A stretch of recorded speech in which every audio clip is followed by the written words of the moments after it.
After reuniting with his lost love, firefighter Alexei retires to begin a new life, but the Chernobyl disaster suddenly plunges him back into danger. Yeah, kind of, I guess. He tries to hook up with this high school girlfriend or ex-lover, and then he's flaky, he runs away, and he comes back, and then he's gonna get promoted somewhere when she likes him, but he doesn't. He's very flaky. Question is Chernobyl 1986 any good? Is it worth watching? And what life lesson can we learn about this movie? Let's find out.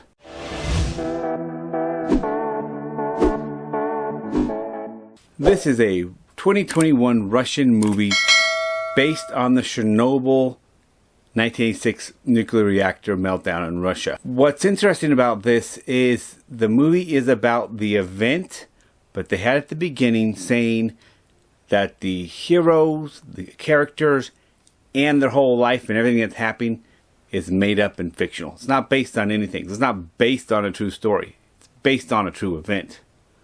And guys, I don't know how I feel about that. That's kind of weird.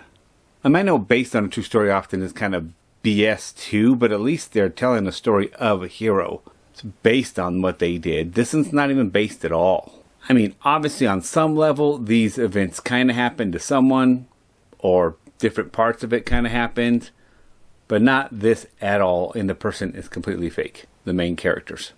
The movie itself was entertaining, it held my attention for the most part. I would have liked to have had more character development. The two characters, pretty basic, and not a lot of development on them. In general, this movie was slow-paced.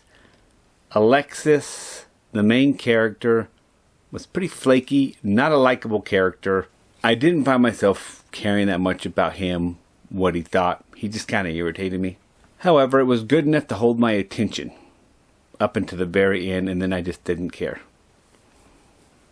I can't go on. I can't. My wife and children are in Kiev. They're getting ready for May Day. No one gives a about your kids.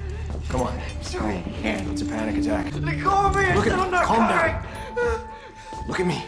In some way, suffering ceases to be suffering at the moment it finds meaning, such as meaning of sacrifice. This brings us to our life lesson. Sacrificing for the group, the needs of the many outweigh the needs of the few.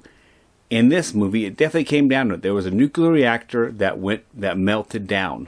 If they didn't stop it, it would literally, from what I understood, it would literally go from not just Russia, but the radioactive cloud would actually get to Europe and kill, who knows, tens of thousands of people, millions of people. So people had to sacrifice themselves in order to stop this with this reactor. And I guess the question is, would you be willing to sacrifice yourself to save millions?